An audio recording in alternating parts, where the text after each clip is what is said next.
Evening, everybody. It is Friday, the 12th of August, 2022. We've got a cracker coming up tonight.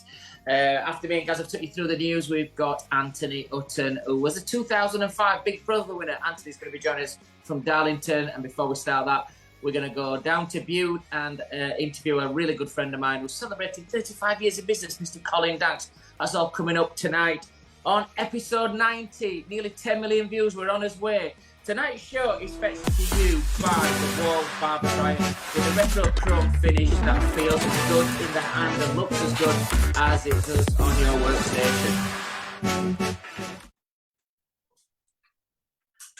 Evening, Gary. How are you feeling? How's the weather?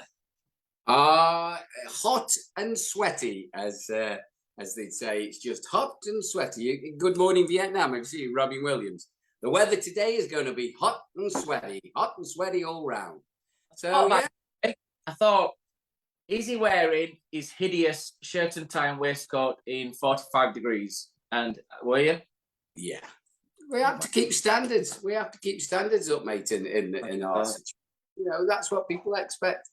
The lads were killing me, and I made a point of making sure it was high and tight, never took anything off. Let them wear shorts. But we got aircon as well. I mean, you can't give them too much leeway, can you? Took them for a bite work. What's up with them?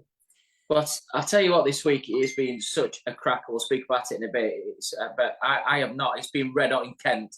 It has been, completely like 32 degrees every day. But I've been in the academy from probably 6, 7 o'clock in the morning through till 5:30. I'm not morning because it's been a fantastic week, but I'm not seeing much of weather. But today I had a little wander out, and it was red hot in Barnsley. Yeah. Degrees.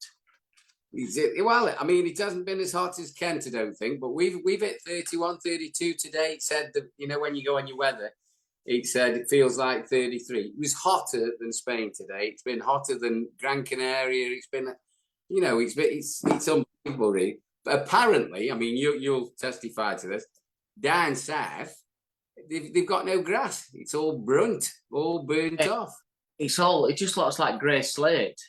Yeah. Everywhere you look. I was in London last Thursday, same thing in all the parks and stuff. Hyde Park, it's just like there's no grass.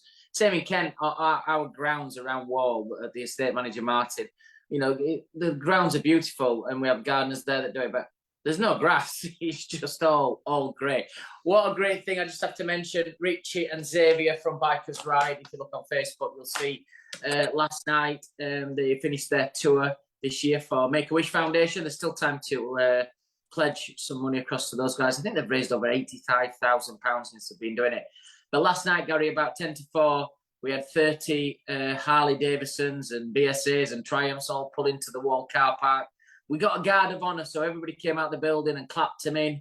Dan Ricks were there. Dan were there. Lots of barbers were on, and Richie and Xavier, and they came in. We did some refreshments. It was a really, quite emotional. When you hear all these bikes come in, I put the video on my Facebook, and it was really, really touching. It was really nice to see it, and well done, Richie, and well done, Xavier. Yeah, I've been watching the progress. Hey, there'll be some sweaty nuts around there, won't there? With all them leathers on. Good grief! Last year they got soaked from the outside. This year they'll get soaked from the inside. The weather was horrendous. They came up to the academy, and I got the aircon on, and it was freezing. I got the door shut. They all walked in. They're all wanting to drop the trousers. You're like walking into a fridge. I'm like, no, please keep them on. Keep them on. No. I was going to say, I just bet there was. Dan Ricks and all them, I commend him. We do it every year. So at least his bike stayed on to this year. He didn't have to have it in the van. He didn't have to become a van wanker this year. So if you're watching Dan, it was all good this year. Just getting back, it's a while since we've been on, mate, isn't it? Friday night. Really last time we were on, which was 4 weeks ago. So we just like to thank Dean Gleeson, who's joined the team as well. Congratulations to Dean, but he was our guest with Zuha from our Dubai experience. We did the video for that as well. 68,000 views. So thank you, everyone, and Earl. whoever's watched us and who's cut it up on the podcast as well. Thank you very much. All the guys that are watching tonight, Rachel, Roop, Louis Ferrero, Salon Ashi, Joanne Reid, Shabbat. So thank you. I spoke to Joe today. Joe, I haven't forgot the video that you want me to do. Can't say what it is, but really looking forward to that, guys. That's now in the the 11th of September. I know you're coming up, but it's one of my favourite nights of the year to compare the Shabba Awards. And I think, over the years, Joe tried different things, but it's my third year to do it. And me and Josie Smith, we compare it. It's fantastic. It's what an atmosphere.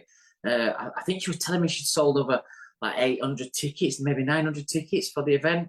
She's like, that's the second biggest awards ceremony in our industry behind British Hairdressing Awards. So, hey, listen, hats off, fair play, Joe.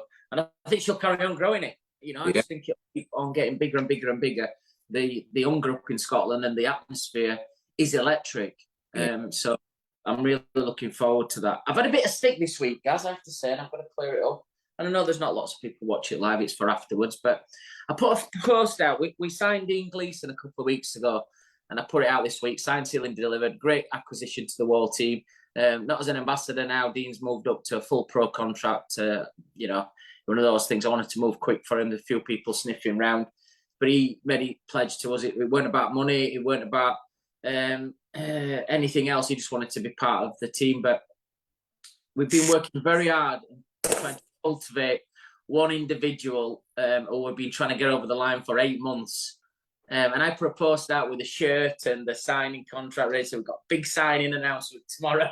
And then our marketing team decided that, we think we're going to wait to make the announcement.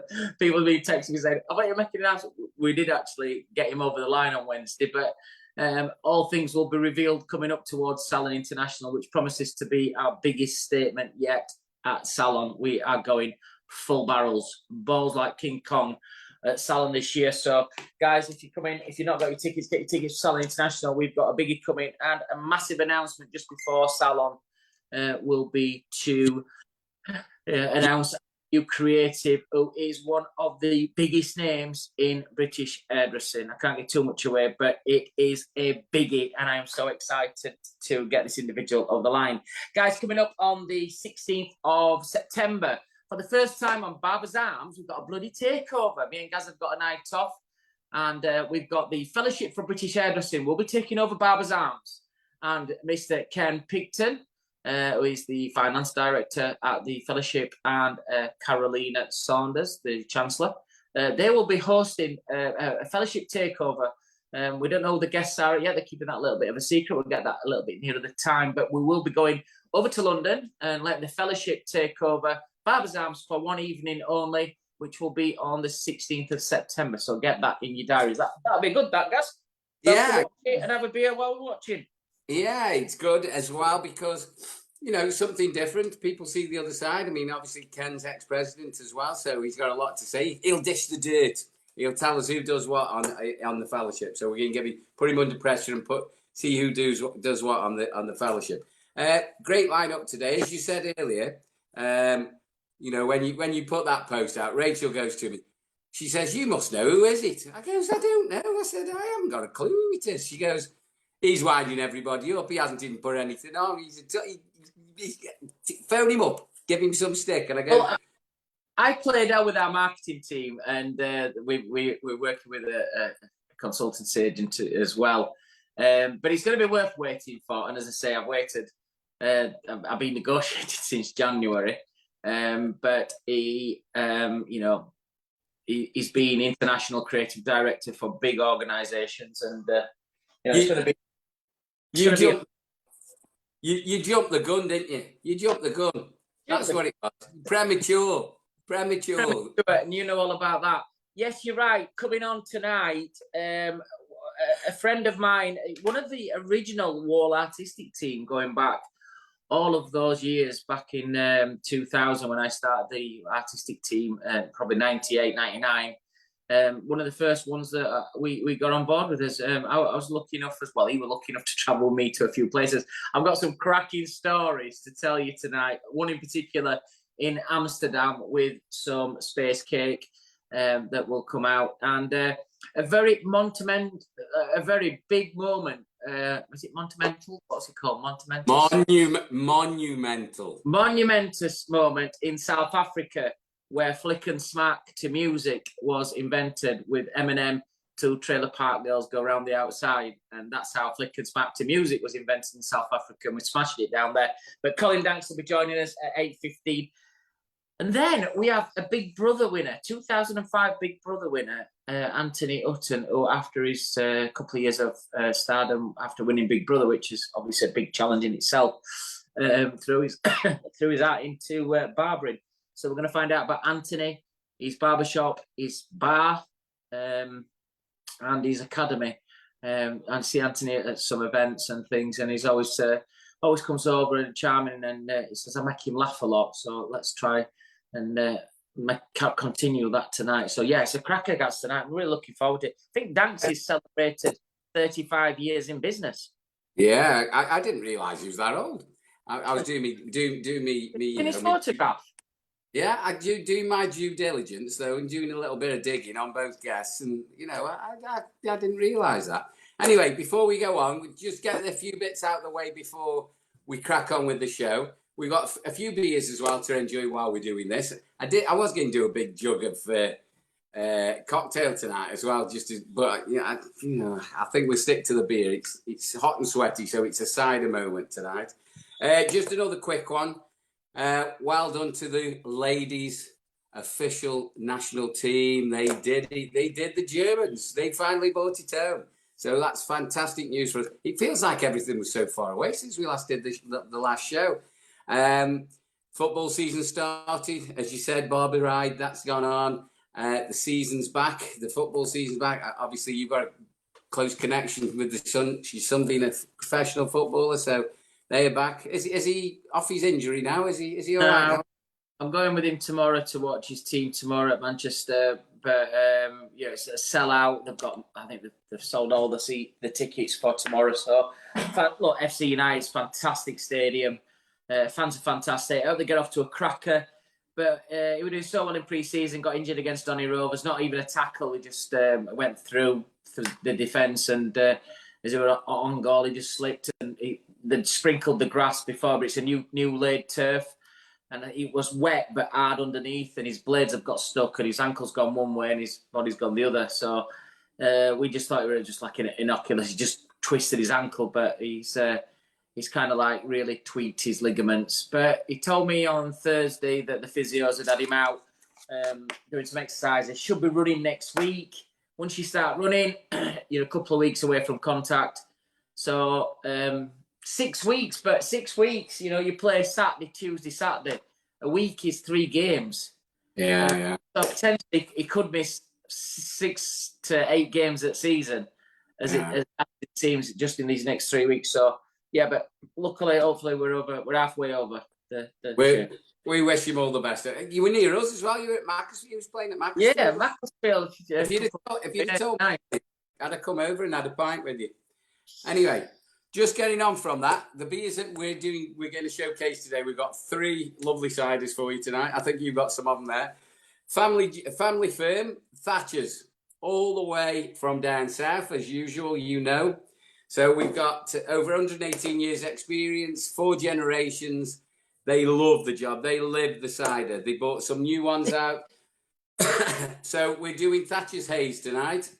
This is the first one. So just open that. This is middle of the road one. So it's a 4.5 cloudy cider, sweet, obviously made of apples. I know they're made of everything. That cider's made of everything these days now, I know. But this is a cloudy cider, quite sweet. It's about, 2/3 on the spectrum. Good health, everybody. All the very best.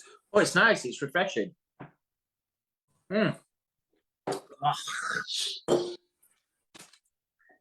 Don't mind that, to be fair, guys. It's nice and refreshing. Mine's ice cold. Looks. Oh yeah. Looks like of any cider. You couldn't drink a warm bottle of cider if your life depended on it, could you? It's got to be over ice or absolutely freezing cold. So we've got another. When you had a session the night before and you got to the toilet.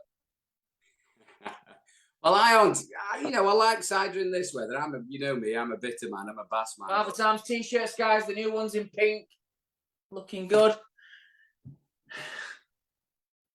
Can I have mine in medium, please?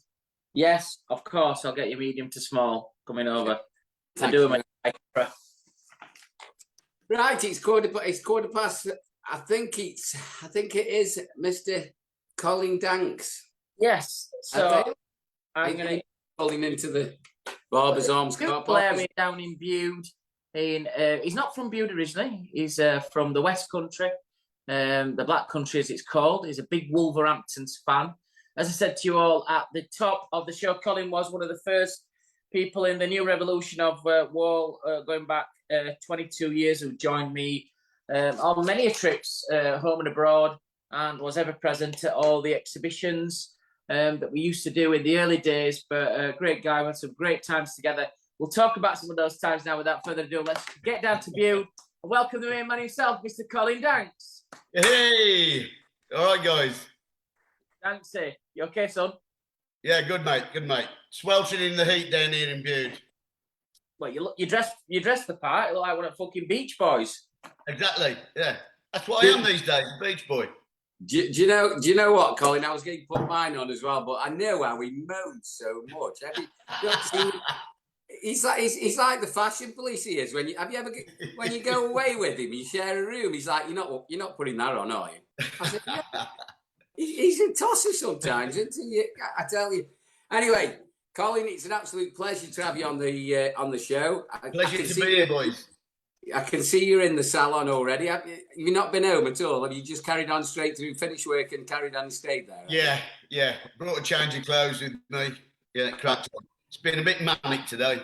I can't afford you, mate. True professional. We always do this first. For people who don't know you, I'm sure there isn't many out there, but we do have an international crowd. We pull from all over the world. So not everybody knows where Bude is and who Colin Danks is. So just in 2 minutes, in your enlightened way, just give us a quick roundup of who you are, what you are, where have you been, and where you are now, sir. Okay. As you said, my name's Colin Danks. Started in a barber shop when I was 13 years old in Dudley in the Black Country. Loved it.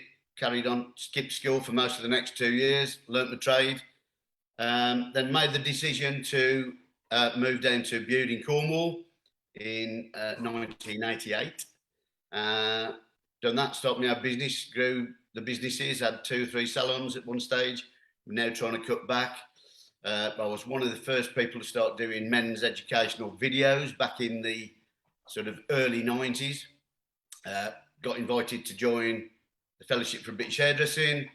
Did some PR work with Catalyst, got introduced to Wahl, and then Simon asked me to go and audition to start the original team, and I was lucky enough to get in, and I've had some fantastic times with them. Fantastic, mate. So you're originally from Dudley, and you've ended up by the sea. How's that worked out? Fantastic, mate. It was brilliant, yeah. To be honest, me and my wife at the time, we were looking to emigrate to Australia. But my old man had a couple of heart attacks, so it got put on hold. And I had a cousin who'd been in the Navy, moved to Bude to keep a guest house, brought mum and dad down while he was recovering. He said, "You do all right down here, there's only one barber and he's not really up to it." Come down a few months later, went in to have a look at some shops, and the guy who had the barber shop had been in that morning to put it on the market. So 2 weeks later, I'd bought it, and 2 months later, we moved, and that was it. The rest is history, as they say. We're going to come on to Colin. I've had to dig deep into the old memory box, but I'm not bad at that. You know what I'm like, and it's right. I'm a pain in the ass with everybody, but standards are high. So sometimes when they wore the attire that they were wearing, you weren't going out of the room until they got changed. Yeah. So look how smart he looks tonight, though. Look at him. He looks very, very good in his khaki. You both do. Cole, we had some great times abroad, and we're going to talk a little bit about Africa. I was saying to everybody at the top of the show, we use a technique, and we still do it to these days, not as much, but when you're using the all-in-one blade, you've got to work it through. It's easy to work it to music. We did, but that was actually born, if you remember, in South Africa to Eminem. Yeah. It came naturally to do it to music, but we'll talk about that in a short while. You're celebrating 35 years now, is that right, in business? No, 36 years in business, 34 years in Bude. Wow. Celebrating 50 years in the barbering trade. Wow. See, I started very, very young, obviously.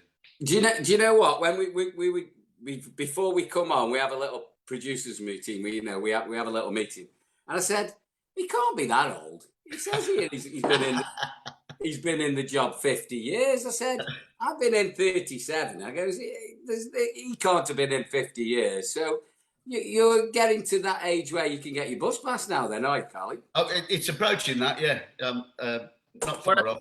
What I said to him, Danksy, were, have you seen his photograph when he sees the camera now? Have you seen his photograph? I heard that. Paul, you've seen Barbers Arms. We're going to ask you some questions about your career, the shop, and then we'll finish off with a bit of fun towards the end. My first question to you is twofold question here. What is the highlight of your shop career? What's been one of the highlights while you've run your business? And then just an highlight of your career in general. Oh, shop career. It's got to be probably moving out of my first little shop into the premises we are now, which is in a far better position in town and a far bigger shop. That was quite a move. It was like, yeah, I've sort of made it up to the top of the town. Career-wise, I think one of the biggest obviously apart from being joining the Wahl artistic team, one of the biggest and probably proudest moments was I think I did a slot on the fellowship stage at Salon International, and I was sponsored by Black and White Wax at the time, so I got a 45-minute slot on the fellowship stage, which was a massive thing. So I've got my team on doing the cutting, and I'm trying to talk and blab my way through 45 minutes, which is rather difficult.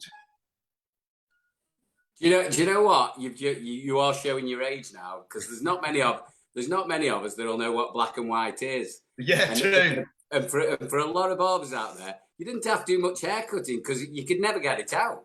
Exactly. Not as bad as Jack's wax, though. Well, I think Haze and BBA, they modelled some of their products on black and white. They got a lot of inspiration from those in the early days. They got some. I'm only doing it to wind the producer up because he's messaging as we're speaking. Trevor, did you get some inspiration from black and white? Seen some of your packaging? Looks on the fucking side. You used to have to use fairy liquid to get it out your hair. Danks' details will come on your screens, guys, as you're watching this. If you want to follow Danksy, his social media aspects. But down in Click Joint in Bude, I've never been. The amount of times he's interviewed me. But I'll tell you why I've never been. And I'm going to be really honest with you here, Gary. I used to get in some fucking proper messes when I used to go out drinking with him. And I mean, in the early days, we don't do it anymore. Colin, it doesn't happen. You know, like football's changed so much. Yeah. The barbering scene. So when we go to exhibition now, most of them don't drink. They're up at 6 in the morning when we used to be getting in because they're going for swims. They're going to gym. They're going in cold rivers to swim before they go on stage. It's like we're the old. It's changed so much as football has, but no. It's you now. It's you've changed because you can say no. I never used to see you say no. Now you say no. I'm going to bed. And but at that his age, Gary, as you know, and I'm an ultimate professional. I like to be fresh and bright on stage. I've known us two to come back. I think there was one time in Amsterdam. Oh. I knew you'd bring this up. Right, listen, we've done this show. They did an after party. So we get to this after party. This is a true story, this, and he knows it. And there's this people are walking around on skating shoes, and she got this tray with cakes, and there were shringe inside the cake, which he took it out, and it was cream. But obviously the cakes were like fresh as, you know, they made you feel like you could dance all night. Anyway, he's having a cake. He's these cakes are gorgeous. Yeah, brilliant. Nah, I'm not bothered. I'm all right. we gets back. I think he went out with Marco, one of the Dutch guys. I went to bed early. Even in them days, I knew when I'd had enough. Next morning, I'm at breakfast. I'm like, where's Col? Goes to his room, knocks on his room, can't get him. I'm like, right, I'm going to sit show. Anyway, I think about an hour later, he turned up all flustered. I'm like, he went, oh, sorry, mate. I'm just like, I don't know what happened. Maid came in. I think you lost your phone or you lost your glasses. My phone. Climbing over fences and stuff to get back to the hotel early. Anyway, those were the Marco! Marco, the sink. We've had some, you know, Gaz still the same as well. If I let him, he'd stay out as late as he could. But we've been in some places sometimes, and I think where, you know, in the early days, Gary, and you'll have done this and you still do, but we've come back when it's getting light, had a couple of hours in sleep, and then you're back on stage. I couldn't think of, I wouldn't even wish it on my worst enemy to do that. So, but I think it's all part of growing up. So all part of, you know, working forward. Do you remember, the last man standing in the bar with the reprobate sales team? Yeah, that were always a thing. Blackpool, we used to do that. Last man standing. Raiding each other's mini bar in the rooms. Yeah, and I think, you know, coming back, I used to cheat because I used to order cheese toasties off the room service around about 4 o'clock in the morning, whoever's room we were in. Yeah. And then the next morning when they were checking out, they'd be screaming that their room bill was something like 80 quid. Now, if it were today's date, some hotels were staying, it'd be like 300 quid. So I don't know what they're fucking moaning about. Colin, I'll ask you a question. What's been, looking at your, it'd be great for people to understand the longevity of your career, going through the working for Fellowship, working for Wahl, you know, having your shop for so many years. Any big regrets that you've had that you would advise and you change? What's the biggest thing you've done that you think, I wish I could go back, change that, and I'd have a different path? Or is there no regrets? Well, regrets, I've had a few, but then again, to mention. God, I just knew that. I just knew that was coming. I just knew. Any regrets? Not getting into sort of stage work and platform work earlier, really. Do you know, we have a lot of people on here, and they you know, they look at their careers and they start having more shops, or they start going into stage work earlier. You've got to make sure that they can make money while they're not there. What would you say to yourself starting off again? Or, I mean, this follows on from Simon's really, but I was going to ask this one. You know, giving yourself some advice way back then, what would be the best piece of advice you could give somebody young starting out, or even, you know, a businessman who's been in the job a long time? What's that? I think really the owning a salon or a chain of salon or 2 or 3 salons or whatever, it's all consuming, you know, all the admin side and all the crap you have to deal with. And it's hard work sometimes. And at one stage I had 2 shops, a ladies salon and the barber shop, and we had 16 employees between the 2. And I'm getting really bogged down. This is just at the time when I sort of started out with the Fellowship. And I thought, you know, it's driving me mad. I want to get off and do more platform work and do the shows and do the nice bits, you know, instead of having to try and look after people and do your routine stuff. So I'd say to any people starting, really, really think about what you want to go, what direction you want to take, and look at it more. I sort of fell into it really and sort of progressed on the hoof sort of thing. But yeah, just sort of. So really more of a plan. Have a plan. Definitely more of a plan, yeah. And make sure you've got the right people behind you that are supposed to be running and looking after your shop while you're away doing all the stuff, because sometimes they don't always do that. What would you do, Col, if you weren't a barber? What would be the thing that you'd think, looking back now, is there anything that, you know, for me, it would always be like, I'd love to be a top chef, but what would it be if you could do something as a different career? What would it be? Well, I think something that always I'd like doing, and I've done a little bit within the career, probably photographer, because I've enjoyed it. I got right into it a few years ago, and I had some really nice setup, you know, and I used to do a lot of hair shots and stuff like that, and other, you know, landscapes and sunsets and shit. But Glamour. yeah, I really like photography. Glamour stuff. Sorry? Glamour stuff. Well, you got to try your hand at everything, Gary, you know? How do you know what your best bit's going to be if you don't try it all? Hey, do you know what? Do you know what the best ever job ever in the world was? I might get slated for this, but I think it was. MK were once asked to do, you know, he does all the design work with the clippers. He was asked to design females' parts, like with tattoos on their genital areas for Agent Provocateur. He did a photo shoot for him. And I was like, did you spin the job out for about 4 years? 2-day job. It's a dirty job, but somebody's got to do it. What a job to do that, you know. I don't know if anybody's ever been into Agent Provocateur, but it's probably the best shop in Arvinix or Harrods, wherever you go. What a space that is to walk through. Hey, Simon, I bet it took him 4 weeks anyway. Oh, I know he's slow, isn't he? It's only I fella. hope you're watching. It's only fella that I've ever dropped to sleep, stood up talking. Anyway, Cole, are you on your iPhone or are you on are you on the laptop? Laptop, yeah. Is it plugged in or is it free? It's plugged in. Is it? Yeah. I was just going to see if I could have a quick look round your shop because that brick wall looks really nice behind you. I'd like to have a quick look round the shop if we could. Oh yeah, beautiful. Hang on. Nice. The bottom part of the shop, I didn't think I could do it from here because I've got to have some electrical work done. This part of the lights keep tripping out. And the only time the guys could get in was tonight. So I said, look, I'm trying to do. So the bottom part of the shop's a bit of a shithole and it's in the dark. Right. But this is the sort of, this is that, I'll do it from as we come in. Nice. We come in the door here. You've got 3 chairs over there. Nice. Waiting area. Oh, that's nice. That waiting area. It's just not bad. And our work surfaces. Another thing there that I've got everything rigged up on. And this has been a godsend the last few days. Yeah, but it has. You need it down there. You always got nice weather down there. We had this slate wall we had specially done. And all these units I designed and had them made by a local guy, all like specially. They're not bought in; they're actually bespoke, made for you. Yeah.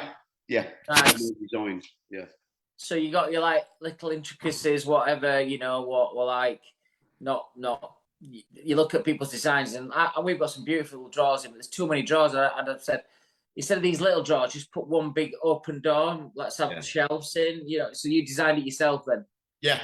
I like knocked a drawing up and said, this is sort of what I want. The mirror and then spaces to put the retail in right next to the chair so it's visible and, you know.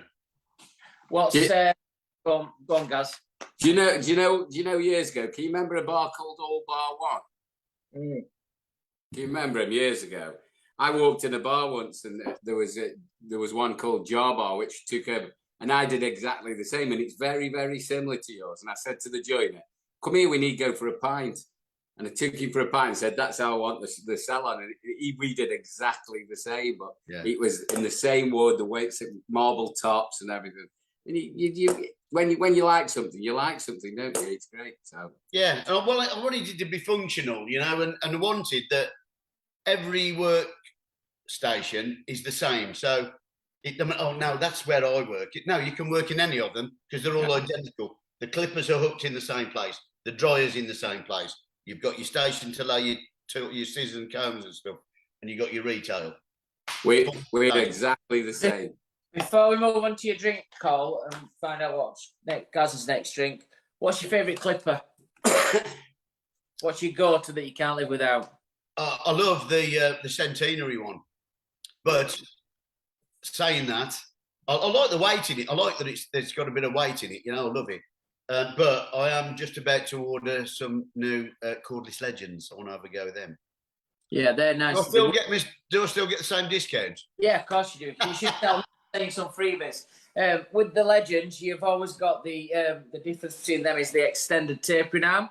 Yeah, so exactly. When the others open up to 0.5, that's 1.7. So you lose less guards. Yeah. Lot of guard skipping. That's where I quite fancy really. Oh, I just want to tell you a little story about this. An old boss of mine that I used to work for in Dudley, he gave me a pair of clippers just before I moved to Bude. And he said, these are one of the first pairs of clippers I used. And when he used to buy a new pair of clippers, he used to engrave the date on them. And they were just a black case. There was no taper on. And he'd written it, he goes, 1966. I was still using them into the early 90s and probably still would be if I hadn't lost them. Oh. Obviously, they've had several sets of new blades, you know. Yeah, like Trigger's broom. Yeah. 66 new blades and 3 new bodies. Yeah. But basically, that motor that has lasted the test of time. It's still going. Me and Michael have been down in the academy. Michael did a course on Wednesday, but Dana in our service department, years ago when the senior were launched, we all got a senior presented to us with his names on it. And for some reason, we took ours in service. I forgot about mine. I've not even seen it. We've got that many clippers. But the base of Simon Shaw, Global Artistic Director, Michael Damian, they were in service department, and they would have been now 4 or 5 years old. And they just put new tops on them, but the same, and new motors in and new blades, but the actual chrome bottoms are the same. Yeah. So, they do. This was still the same motor, from 1966 to 1992, something like that. One of the problems you've had is that when you make quality, you've got the longevity does last a long time. Luckily, we've got great support for all you guys out there who's watching. You keep supporting Wahl with new products and everything else. What are you drinking, Gaz? Well, we're getting on to another one, which is we're deep in cider country. What are you drinking, by the way, Colin? I'm drinking a Brooklyn Brewery Pilsner. Really clean, fresh tasting, refreshing Pilsner. Very nice. Well, we have I'm actually waiting for a cocktail to be lit. We've got a bar next door to us, like a bagel house and a cocktail and bar. And I've ordered, because I know you like your cocktails. So I had a beer, and I'm waiting for them to bring my cocktail in.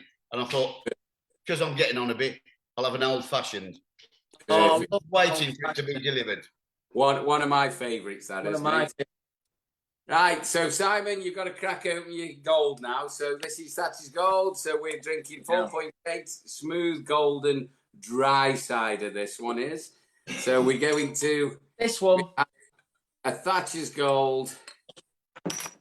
I have to keep it simple for you, darling, so we can fetch him from Morrison's. There we are. On draft with loads of ice in. The gold label. I was drinking at the pub last night. Good health, gentlemen. Very best. You can see how clean it is. Very gold. Beautiful, smooth golden colour. All the very best. Nicely. Good health, guys. Yes, good health. Nice to have you on, Colin. Pleasure, mate. I've watched it many times and I thought, I've got to go on there and have a chat with the guys. Did you watch it through lockdown? And I think we were at some weeks where we were getting like 300,000-400,000 views each week. And I think we kept people informed, or we tried to keep it as light as possible. But I think for this industry, I mean, tonight, guys, again, I just want to say to everybody, this is episode 90.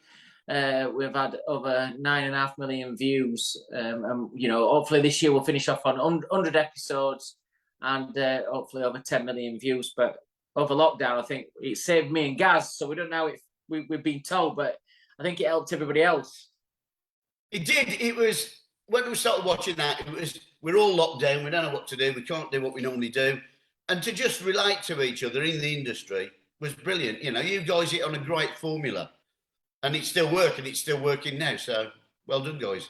Oh, that's great. Just quickly while we're there, just give some shout outs out there. We've got, all over the world watching as usual. We've got Alison Tits Bailey. She's watching all the way from Audley, which is not far from me. But we've got Michelle Caprio. She's been in the job for 37 years, all the way from Canada, not far from where we were working. We went out there and saw her at Pins and Pompadours. So they're all watching as well. Got Jake. He sends his best regards, Simon. Jake Machin's watching at the moment. Hey, Jake, Tony, okay? Ready for a beer with you? Yeah, we're overdue, aren't we? We need a little trip, don't we? But we just like to thank everybody for giving the time and watching us at the same time as well. So we give a shout out to them. And so we're all over the world. You're going worldwide here, Colin. They're going to be coming to Bude for you for haircuts from all over the world. Well, it's a beautiful place to visit. Hey, listen, we need to. Do you know what? Every time I'm down in any part of Cornwall, I've been blown away. Our sales and commercial directors down in Torquay, if he's working from home, when we between 12 and 1, Wall's still closed for lunch. I must have not read that memo, but he goes out for a walk and he sends photographs of the beach, and wherever I've stayed down there, Falmouth and all those places, it's breathtakingly beautiful. Yeah. I think we always want to go abroad, but when you get weather like we've got, and some of the places like Bude and driving past Stonehenge and going into Torquay and going into Falmouth and going into these places up in Lake District, fucking beautiful. This country's amazing. What's weird, Tom, is I've spent longer in Cornwall than I did in the Black Country. Yeah. I've been here for 34 years. I moved when I was 29. I'm not going to lose the accent, I don't think, but... No. Well, I don't blame you as well. It's a shithole up there, so you've done well to get down there. Sorry to all our friends up in the Black Country. Just quickly, I mean, a dinner hour is a thing of the past now, isn't it? I know you just said no, it. It's not a wall. The factory and all the officers at 12, it's like a mass exodus. It's like they're out there like Linford Christie minus spitting the shorts, bang, away. And then everyone's back. I can remember when I first started work, we used to go to the pub every lunchtime. Used to have sausage, egg and chips and 2 pints or whatever it was, because you used to have to order it so you could gobble it down and then get back to work. I think that finished in something like 1987. Nobody's had a dinner hour since the 80s. I'm sure it's just, especially in our trade. So that's quite funny. That's a blast from the past on its own. Right, Colin, we're going to finish off some quick fire questions, Mr. Wireman, tonight. What is your favourite drink? Generally beer, or I do like a nice cab sav or a rioja. So we're going beers or red wine? Beer. That's what I drink most of. Beer. What's your favourite food? If I've got to narrow it down to one, what I'd have, I mean, I love all food. I love Italian. I love a roast, but I think I've got to say curry. I like this, but I love a curry. Proper chicken tikka masala, proper Yorkshire. No. Lamb, either lamb madras or lamb dansak. Lamb dansak, nice one. Yeah. What's your favourite destination? That I've been to? Yeah. I'd say Barbados. Big timer. Obviously outside of Cornwall. Yeah, obviously. What's your favourite music? I've got too much of a range to pick a favourite, but if I had to nail one, rock. Rock music. Yeah. And if you could have an hour and a half with somebody from the past, from future, anybody it will, celebrity, family, or anybody, who would you like to have a dinner date with? Ooh. Yeah, right now I'm thinking I've sort of missed him the last few years. I'd say my dad. Because I never had a chance before he died to, really sort of connect with him, Nice. Okay, Cole, hope you've enjoyed it tonight. I'm glad we've had you on. Thank you, guys. Really good. But we've got Colin Danks, who is having his favourite drink, which is a beer, probably a Brooklyn IPA lager. He likes that. He's having his favourite curry, which is lamb dansak. In his favourite destination, which is Barbados, living in some really fantastic rock music. And he's doing all this with his beloved dad, Colin Danks. Barbers Arms, you've done it. Thanks, guys. Have a great weekend, buddy. Great to see you guys. Soon. See you later. Cheers. Fantastic to have you on the show, mate. All the very best. Have a great weekend. Hope you're busy tomorrow and have a good Sunday. Oh, we are. Cheers, guys. Well done, pal. Oh, do you know what? I've spent so much time with him abroad, and I just, somebody said to me yesterday, I'm like, I ain't seen you for ages, but I've just seen you for an hour. It just feel like I haven't been away from you. And that is just like same with Cole there. I just don't feel like I've been. If I were in a bar with him tonight or I was out, I would like. It don't feel like I've been away with him. Maybe it's 15 years since we've been together. How fantastic! Love that. Do you know what though? I think if you, and I'm not just saying this, but if you works with somebody away, or you spend so much time together when you do go away, or you work away, you go away together. There's things that are said, done, and stories and everything else that you can never take them away ever again, can you? You know what I mean? And Memory. you know inside out. I think what this does as well, when I see people like that as well, is I wouldn't have thought about the times in Amsterdam or the times in Blackpool, Last Man Standing, the time in South Africa with the music. But because Cole's on, that's re-energized my memory again. And that's really good for us as people in life is to remember some of your massive achievements and some of the places that you've worked. Australia was the last continent that I'd not done. And, you've done it. And you just think, this job has took me all over the world. I've traveled everywhere and done big shows. And I think when you see people like that, it just, it does fetch it back. The only thing I've not done is fucking Big Brother. Just saying. I tell you what, Gaz, that'll be entertainment, won't it? If I were on. We are getting every night. We're getting a roasting now, aren't we? Mr. Hutton, expect us. Talk about the Big Brother watching you. We're getting actually grilling now, aren't we? We're gonna have to grill him. Do you want to do it with the Instagrams and the socials, or do you want me to do it? No, you can do it if you want, mate. Don't forget to follow us on Gaz is the British _ no, I'm gonna say it. Gaz is the British barber. I forgot him even. Bloody hell. Simon Shaw Wahl is my Instagram. Barbers _ arms, and Gaz is the British barber. Them's our Instagrams, and don't forget to follow us if you want to watch any of the past podcasts or any of our episodes, whether you want to watch them again, all the past 90 episodes, which is thebarbersarms.co.uk. And then if you want to email us, it is thebarbersarms@thebritishbarber.com. Those are our social angles. I nearly got them wrong there after 90 episodes. Scooby-Doo. I'll tell you what, this is the cider. I'm not used to drinking it. I like the Haze. I think this is a little bit more crisper. This would be nice with, like, what food? The other one, you couldn't drink the other one with food. It's more like desserty. That's nice. You're drinking something savoury. Eat something savoury. This is crisp. This is pork. You'd eat this. You'd drink this with pork, wouldn't you? Yeah. Pork and apple sandwich, or nice pork roast, a bit of that cider. Or we don't drink, we don't eat, we just go on a session with it, and we go till we drop. Yeah, but if I went out and your Jake's watching, if I did go out with you and your Jake, you'd both be giggling. I'd hear you subconsciously because I'd be out of it. But we'd have like 8-9 pints, and then you'd both be carrying me to room, and then you bastards would carry on somewhere else. You'd be like, well, what's that lightweight? I am a lightweight. I've got to say, I cannot drink. I'm not very good at it. It was like when you came to Stoke and you couldn't find the hotel, and then we got you and with the fellowship team, the Project Men, didn't we?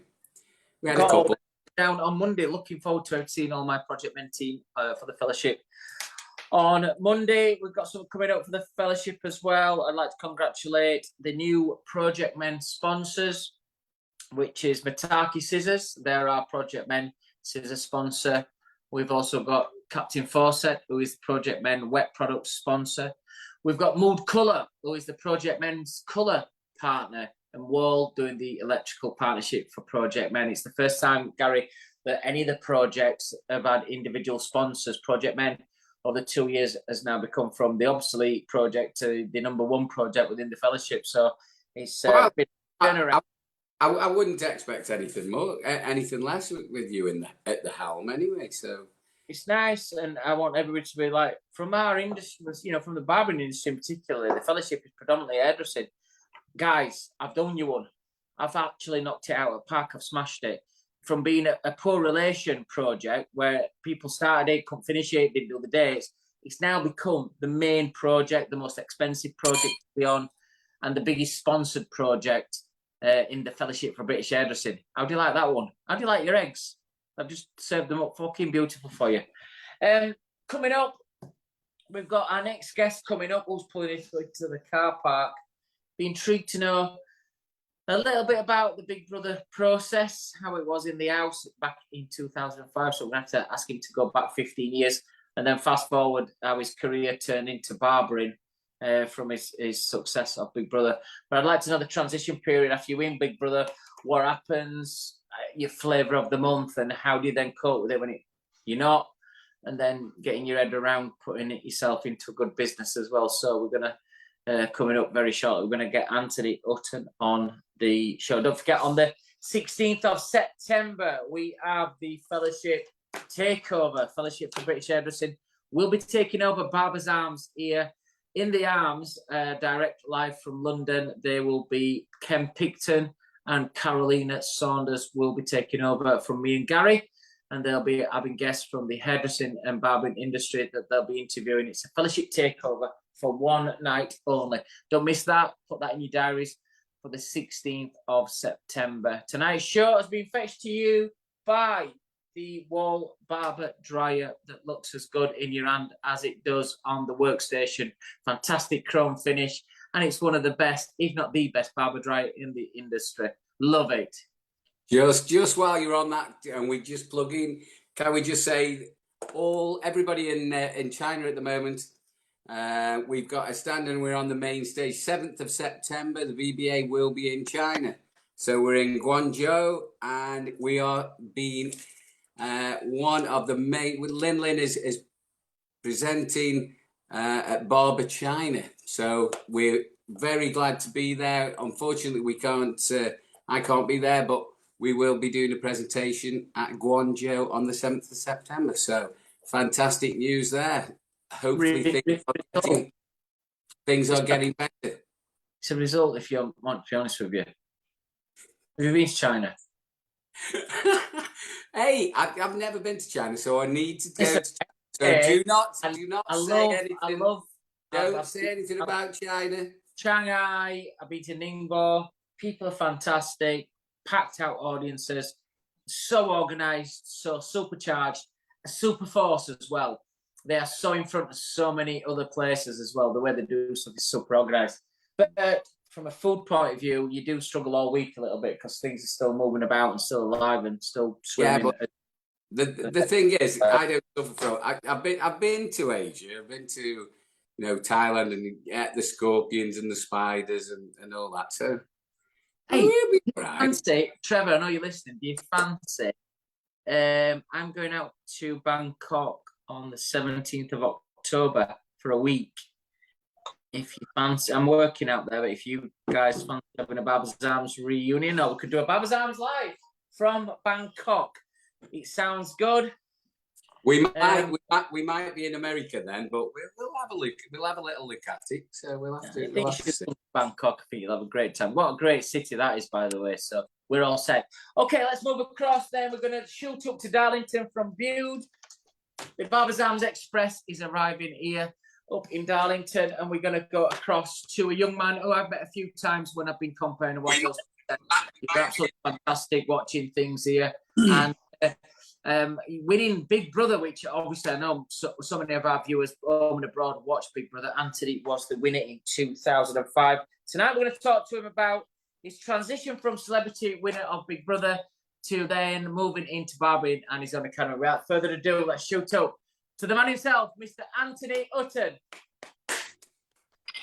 All right, lads. Hi, mate. How's it going? Just before we start, are you on your iPad or on your phone? No, I'm on my mobile phone. Just turn it the other way if you can. Sideways. Yeah. Oh, lovely stuff. Perfect. I'm just chilling having a whiskey old fashioned. He's mentioned an old fashioned before, and I'm just chilling, relaxing, watching the show, drinking this lovely old fashioned. My favourite, and So I guess that's not a problem with you owning Hutton's, Barbers, and bar. So you've got a bar within the barbershop, have you? Yeah. So it's a Barbers through the day, and then it's a cocktail bar on the evening. When I had the idea, so like a lot of people, when I initially kind of was talking about the idea, so many people were like, "Doesn't work," it doesn't work. But it's such a cool concept what I've got here, and it's I love it. Can you just tilt your phone so we can see more of your head? That's it. Perfect, mate. Well, Absolutely. Gary, it's his fucking hair. Look at the size of it. It's that I'm getting notes off the producer. I keep getting it to me off the producer. I have got huge hair, to be fair. And Simon's just jealous, the baldy bastard. he's just teeth whiter. Looking. Do you know? I was in Australia. I ain't told you this, guys. Well, Trevor with me. You've heard of these secret bars at the minute. There's some in Leeds, but we found one in Australia. Gary, it's a barber pole outside, and you go and you're like, that's a really small barber shop. There's like 2 barber chairs and mirrors, and then a door with like a red phone on, and it's a bar. So it's not really a barber shop. Get a code. You go in the barber shop. You press the phone. You press the code, and when you open it up, it's like a cocktail bar. Secret bars, but they all look like barber shops from the outside. So that just shows you how barbers have moved on in the last 20 years, that we're fronts now for cocktail bars. And looking at your career, first of all, a lot of our viewers will not know because nobody's gone through this. You're the first person that's been on. Cast your mind back to 2005, Big Brother. What was the whole experience like? So back in 2005, I was a trainee hairdresser, trained with Saks, and I auditioned for Big Brother. And when I talk about Big Brother, it's doing the Big Brother experience it's a very, very extreme taste of fame, because I was 23-year-old lad. I lived with my grandparents and my mum, and I was just a run-of-the-mill lad. And then I get onto Big Brother, and I'm in a house for 3 months. I was in that Big Brother house for 3 months, and then come out as the winner, and it was just like an absolute whirlwind, because it was very weird, because you're in the house and you don't speak to anyone else, and you literally don't speak to any producers or anything. So coming out and everyone knowing your name was crazy. It was absolutely mental. And then obviously doing kind of being famous, living in this kind of celebrity world, it was mental, but it was also absolutely unbelievable as well. Yeah. So to get in there, people. He's coming back, actually, isn't he? Big Brother's actually coming back. They're doing a new series, aren't they? Yeah, so I was actually on ITV this morning last week, because they announced it was coming back on ITV. And I'll tell you what's very random though. On this day, 17 years ago, I won the show. Today. This is my Big Brother winner birthday. No way! That is unbelievable. That's fantastic. Well, we didn't time it that way. I mean, we spoke about getting him on. Me and Ant's seen each other at a few awards. Is when we've been to you normally come when I'm comparing an air show or comparing an awards, and we also had breakfast together in Southend-on-Sea, and I think we spoke about getting you on. That was back in May, so it took us this long to get you on, but. Look, it's great to have you on there, and it's nice that your look as well is really securing, the few people like who's been on Big Brother since, and obviously Ryland's copying how you look with your hair, teeth, and your beard. He's not as good looking as you, and not as fit as you. And I have to say, if I were that inclined, I would definitely have a man crush on you, Ant. we're looking forward to seeing you up at Shabbat on the 11th of September. We can have some beers together, and it'd be great to see you. I'll be kind to you on stage as well, as I always am, mate. My first, yeah, obviously, one of the questions I want, you've seen this show, so you know what's going to come. If you could invent one product for this industry, being in barbering now, and you've got your own bar and shop, and it looks really cool, and I know you've done your own academy, so Anthony's details will come up, guys, on your screens as well. Anthony's doing some barbering academies and things up there in Darlington if you want to learn how to be a barber, as well as doing some academy courses, all accredited as well. So he's a super kid. So don't forget to have a look and follow him on his social media sites. But looking at the product ranges that you use, if there's one product that you think's missing out of this industry and you could invent it, what would it be? What would you like to invent? Anthony Hutton's product, you invented it. Oh, you've thrown me there, by the way.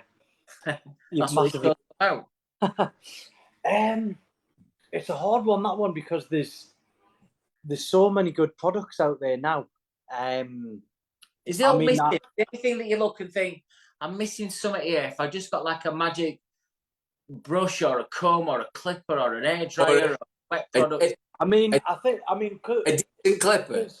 In terms of products, I mean, I'm struggling to think of an invention of a product because there's a few products that I absolutely love. I mean, a cordless. 2 seconds, lads. There's some women wanting to come into the bar. We're closed. Sorry, open tomorrow. Get him in, Ant. Get him in. We're doing a podcast. We're closed. I know. Sorry, tomorrow. Anthony, they're fit. Get him in. What's wrong with you? What's wrong with this kid? He's got his own back.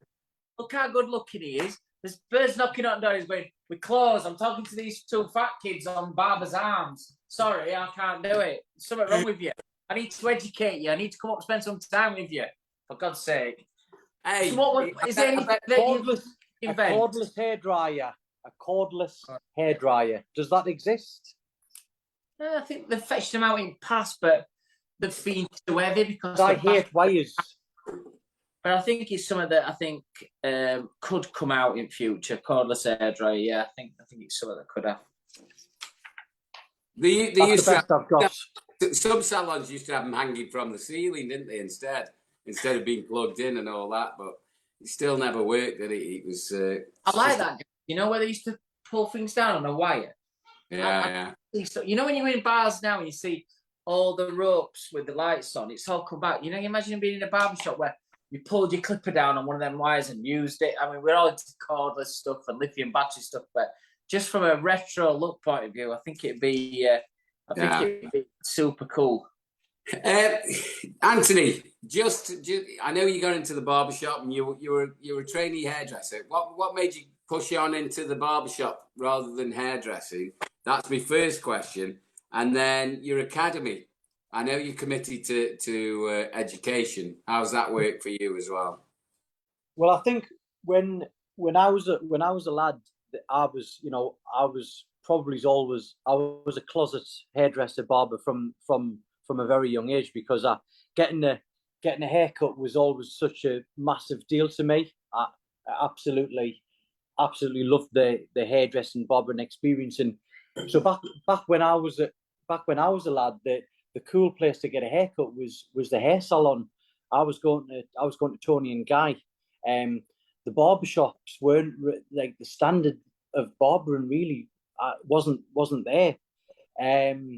So when I wanted to get into the industry, I remember watching. I was flirting with getting in the industry, and when I seen the salon, and I seen like these cool straight guys doing the who were hairdressers, that was kind of like that actually gave me the nudge to get into the industry.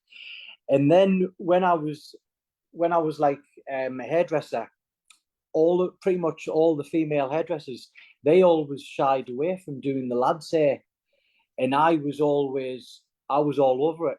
I was always wanting to, if it was a lad, I was wanting to do the lads' haircuts.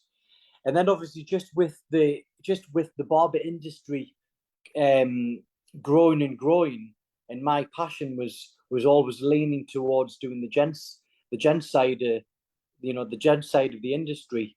I just had that natural transition of actually, especially when I wanted to open my own business. What do I want to open? Do I want to open a hair salon, or do I want to own a Barbers? And then do I want to open a Barbers and a bar? And then I got very, very obsessive with opening a dual concept of having a bar and Barbers. I'd seen a lot of cool barbershops that kind of give the free beer. And I was looking and doing research, and I was like, yeah, but none of them are actually like a licensed bar. It's a barbershop, and they stop at that. How about I create something that I would love?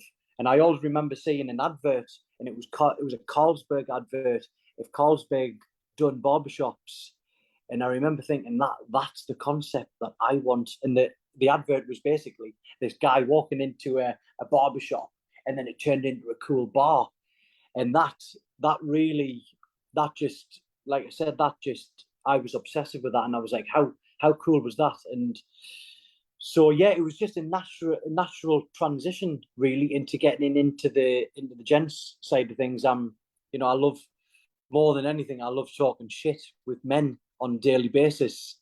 Do you know what I mean? That's what I love. Nice that you followed your dream as well. Going back to like Big Brother celebrities, people coming out in and out, you're now training people. Which celebrity would you most like to train to be a barber? Is there any celebrities you look at, you think, I wish he or she had come to me and I could train him as a barber? Who would be your ideal celebrity to train?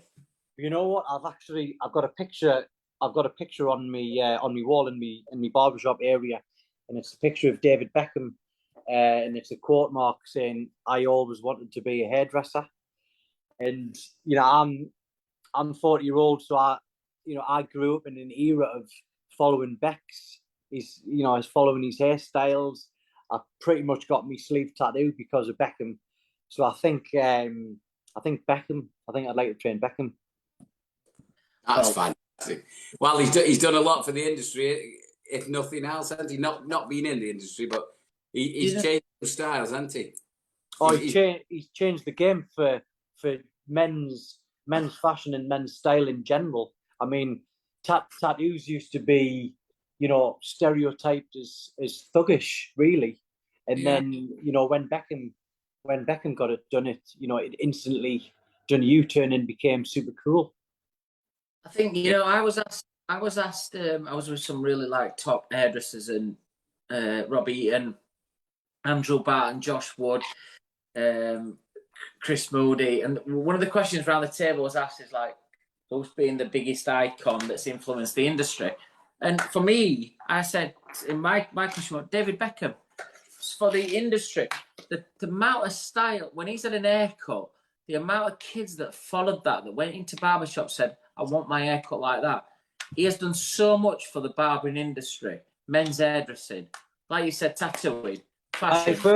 My first lad's holiday, Malia, I got the blonde straight through the middle of my bonnet, and the amount of women I got from that look. Well, easy now, because you're married, aren't you? Successfully married, got a child. Yeah, happily married. I've got a lovely son, Cruz, who's he's 1 at the end of this month, and he's an that's a name as well, isn't it, Cruz? Yeah, it is actually. Yeah. I'm not a ridiculous fanboy, by the way. It definitely sounds like that. I'm a Beckham fanboy. Well, my missus loved them. Are you coming up to Shabba on the 11th of September? Yes, without a doubt. The first time I went to Shabba, I told myself I'm not going to miss another one of them, because I mean I've got a strong link to Glasgow myself. My grandma was from Belsill in Glasgow, and I used to work up Scotland for years, so I've got a very strong link to Scotland, and it'll be a pleasure watching you take the piss out of everybody on stage. Well, I don't take too much piss. I'm very professional as well. I try and entertain, but I think just from my point of view, when you're doing stuff like that, I try and do it as if I'm sat where you guys are. And so when you're on stage, it's about entertaining. It's about lifting the audience. And I think with the Shabba Awards in particular, but you saw me on a different scale as well, down in the south as well. And it's just the we were laughing afterwards, and I can see him in the audience now, even laughing at some of the stuff. Honestly, me and Imelda, we were at the front, and we were literally pissing our. I don't know whether trying to think of Imelda would have seen you before. She definitely would have seen you before, but we were literally just pissing ourselves. It was like I don't want to blow smoke up your ass, but it was like watching a stand-up show. It was actually hilarious. Thank you. It's funny. I think, guys, it's about the ad-lib bit. I don't need to rehearse stuff. You get the hardcore, the skeleton of what you've got to do from a compare point of view. But it's people that come up on stage, people that say stuff, people that do stuff, that then you can ad-lib. And it's sometimes just about, like, raising your eyebrows or, like, trying to push them off stage. Just little stuff like that that's easy, but you've got to have the confidence to do it as well. But the thing is, I think you take the piss out of yourself, which enables you to open fire on everybody else. Yeah. I always do that. I always have a few fat jokes in there and a few bold jokes in there. Gaz is in the audience, he normally takes it as well. And as soon as I've opened it up, it's fucking open season. Whoever comes up's getting it. Whether you're a charity organisation or whatever. Do you remember the guy that when he got the cheque, he walked? I went, got the fucking cheque, now he's off skin. Not bothered. Got my money. See you later. Good night. Good night it was. What are you drinking, Gaz? We've just got to do the last beer, which is on the rocks. It's the Thatchers Blood Orange. You know, baby. You're the one you don't like, I don't think, but we've got to drink it. You got to take one for the team. No, I can't. It's like orange squash. We're like getting electrocuted at the same time. I can't do that one tonight. Miguel will do the show tomorrow. I've done the Haze and I've done the gold. I'll tell you what I have got though, as a substitute. I know it's not on there tonight, but I don't know if you tried these ones. It looks very posh. It looks like a little Prosecco, but this is an Italian cider, an Italian rosé cider. And it's absolutely beautiful. Angeliti. And it's so nice. I'm going to have that one instead of the blood orange one. I can't do the orange one. I'm sorry. Look, it's got the blood orange, that's a lightweight one. That's a 4%. I bought that one just for you. So that's a 4%. That is sweet and juicy. I'm appreciating all your thoughts. And I'm going to Italy next week, Sicily, so I thought I'd get into Mafia Land and try my rosé. Look at it. It looks like you've got kidney problems. I like when I've got after a session night before, I have one of these, and you always put jelly. Have you heard of a song? It's by an artist called Jelly Roll, and it's called Save Me. Have you heard of it? Have you listened to it, Ant? No, I haven't listened to that. Right. No. Just download you want me it. To play it? I can play it now for you if you want. It'll not come over very well on Zoom, but just both of you play it afterwards. And you'll laugh your bollocks off afterwards because it's a serious song. But if you've had a night out and you feel rough day after, put that on and it's all about save me. It's fantastic. Listen to it. All of you listen to that. And we're going to finish off with some quick fire questions to get a little bit of a profile about you and yourself. But any aspirations? What's the targets for the rest of the year up at Otten's? Well, I've got a lot going on. I've got the barber shop. I've got the bar. I run a cocktail class, and I've obviously got the academy. I'd like to just drive the academy forward really and keep on pushing with that. That's a massive passion of mine. I absolutely love doing the education. Being an educator is so suited to my personality, and I feel as if I'm wanting to tap into the franchise aspect. I feel as if my business is very franchisable. That's what I would like to. Just give the audience a plug as well. Tell us what the academy is about. What do you offer? Right, so I do 12-week beginners course where you get an NVQ level 2. In collaboration with Adam Sloan, and City and Guilds, and I do like 1-day courses where I can come to you, or you can come to me and do like skin fade courses and stuff like that. But mainly it's the 12-week beginners course that I'm mainly pushing. I've just done my first course, and you know, it was my first course, so I had elements of doubt, and it was the first time I've done it. But wow, the experience I've had doing the first course and the standard that I've got, the learners, has been unbelievable. How many people were on that? There was just 2 people on the first course. I'm wanting to do it with 5 people the next course, but you know, it was because I hadn't done it before. It was a little bit of a hard sale because I didn't have any proof.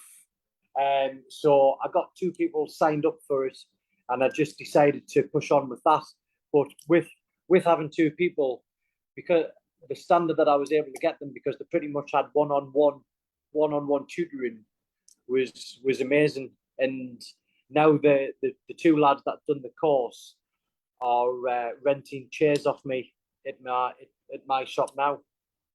Oh, perfect. You're training them, they're paying you to train them, and they come and work in your business. Great.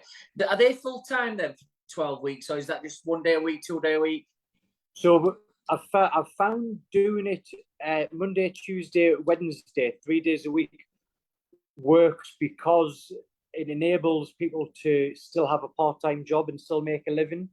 Obviously, because the course it's not cheap, so it's actually worked out perfect. So the 2 lads that done the course were actually able to still have a part-time job, and they were still able to. Just for our viewers and that, I'm sure your social media angles are all going to come up on the screen. Not that you can see, but for our viewers who's watching. So Anthony's social media will come up on your screen at the minute. What is the price for a 12-week course for our viewers that's wanting to watch? What's the price? Yeah. Price is £3,500. And you can pay that in full, or you're able to. We've got a payment plan system that enables you to basically pay over a stretched period. I don't think that's too bad anyway. 12 weeks, I think that's really reasonable, especially you with your beautiful teeth and your nice beard and your tan and your tattoos and your hair and your bar and your cocktails afterwards and offering people jobs. I think it's a fucking steal, guys. What do you think? Guys, Anthony Hutton. I'm in the wrong job.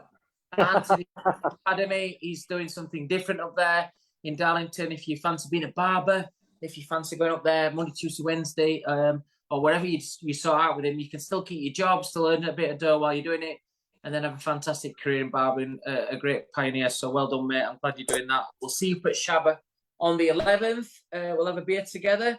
But we'll finish off with some quick-fire questions. What's your favourite music? Oh, my favourite music is disco. Any particular song? Oh, well, I used to be a 70s disco dancer called. I was Chico Enpo Tante, Teeth of Whiteness, Arse of Tightness. I was in the 70s. Yeah, Face of Colgate, 1977, 78, and 79. So I used to be a 70s disco dancer. So I was in a touring dance troupe. So 70s disco music has a strong place in my heart. What did I listen? I was driving the car that it came on. By the way, I've got a 70s disco DVD workout. If you ever want to go on YouTube and look at it, and there's all. Yeah, we're gonna do that. What's it called? Can we put it in the drive? Anthony's 70s disco workout. Oh mate, I need that Shabba as well. Are you coming up to present and what? If we can get that video, Joe, if you're watching Joe Reed from Spain, can we get Anthony's video at this point? We need to put that on the big screen at Shabba 70s video. Yeah, I was in the car and I not heard it for ages, but like I think it's Gloria Gaynor, I Will Survive. And I put it up full blast while driving, I Will Survive. And I mean that's probably 70s. It probably is 70s or early 80s. What a track. Disco music, favourite destination. Favourite destination, I've got 2 places. One, Ibiza, and the other one is Tel Aviv in Israel. My wife's half Israeli, so we often go to Israel, and it's an unbelievable. Not many people go to Israel, but Tel Aviv is such a cool, beautiful city. Excellent. Favorite food? Favorite food? I absolutely love cooking, and the best thing I am at cooking is Sunday roast, Sunday dinner, Granny Hutton's Sunday dinner. I love a Sunday roast. What's your favourite drink? Favourite drink would be an old fashioned, and my signature cocktail, Ron Burgundy. Ron Burgundy, the Anchorman. Yeah, our signature cocktail's called Ron Burgundy, and it gets you pissed from the belly button down. It's absolutely lethal. Hey, Gaz, me and you've got to go up and have a night in. We've got. We're coming in, Gaz are coming up. We're going to fetch Barbers' Arms live to your place. Gaz, we're going to have to do a live show from Otten's. Hey, wearing lycra. I don't know about that. Fuck me. Usually look well in a polyester shirt.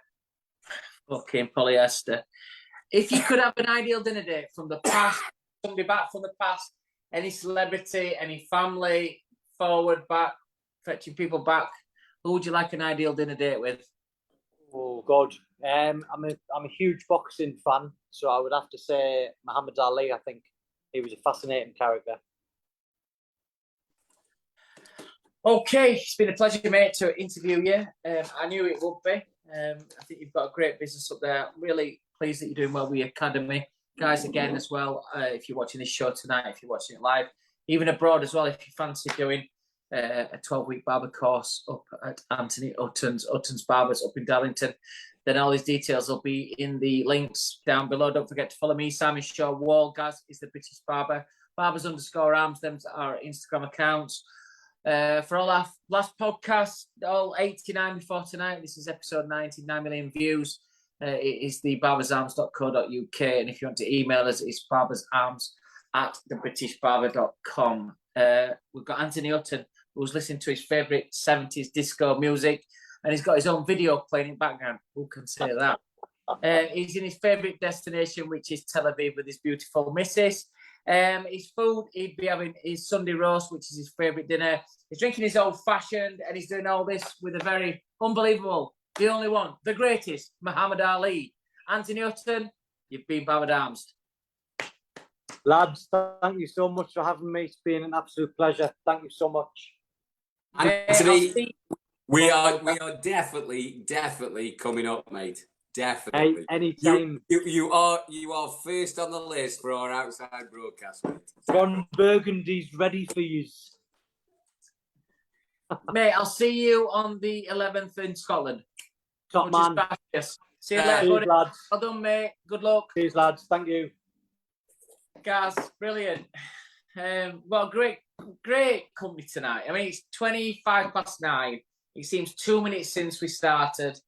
That's what this is all about tonight. Seeing people around the industry who are great guys. Colin Danks, 36 years in the industry, 34 years down in Clip Joint in Bude. Anthony Hutton, a new kid on the block. Great night. I've enjoyed that. Hey, he does not look 40, does he? You've got a man crush on a bloke who doesn't look 40, and great business. I will admit, I wasn't a massive fan of Big Brother. He was always on at the wrong time for me. I was always out, But I watched the first 2 or 3, late 90s. And I forget the first one. That Nasty Nick. That was the first one. Craig, he won the first one.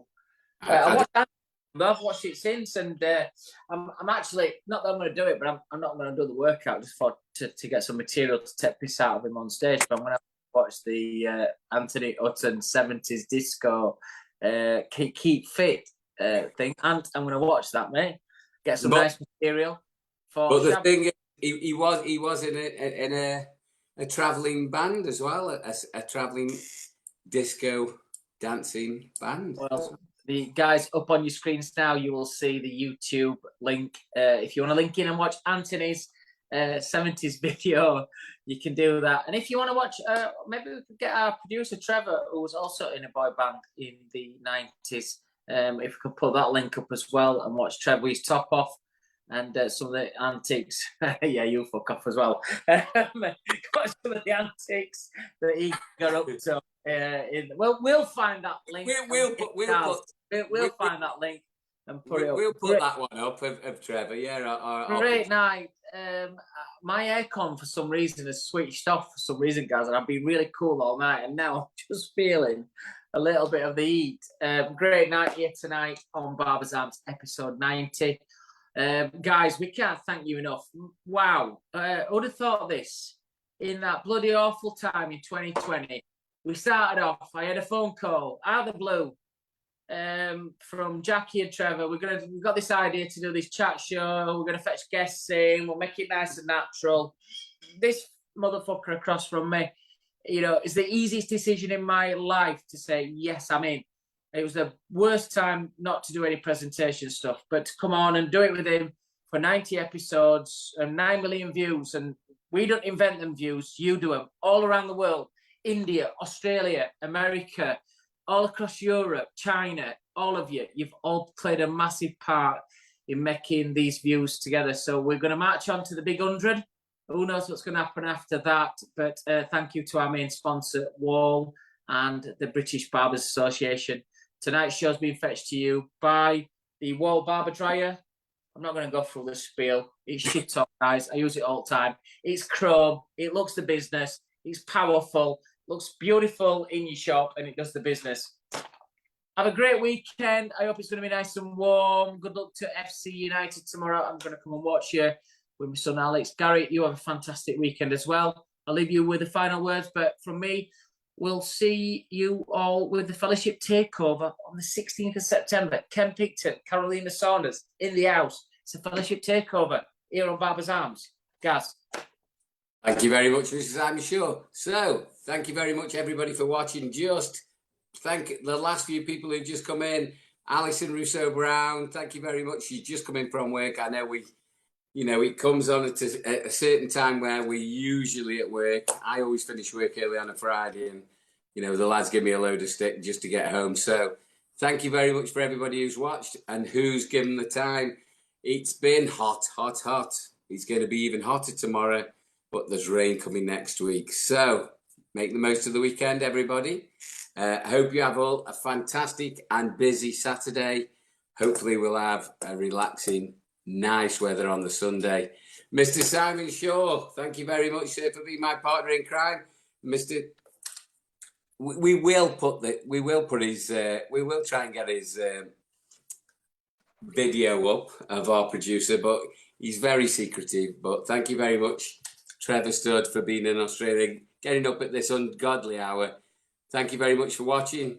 We'll see you all next Wednesday, our next show. See you guys.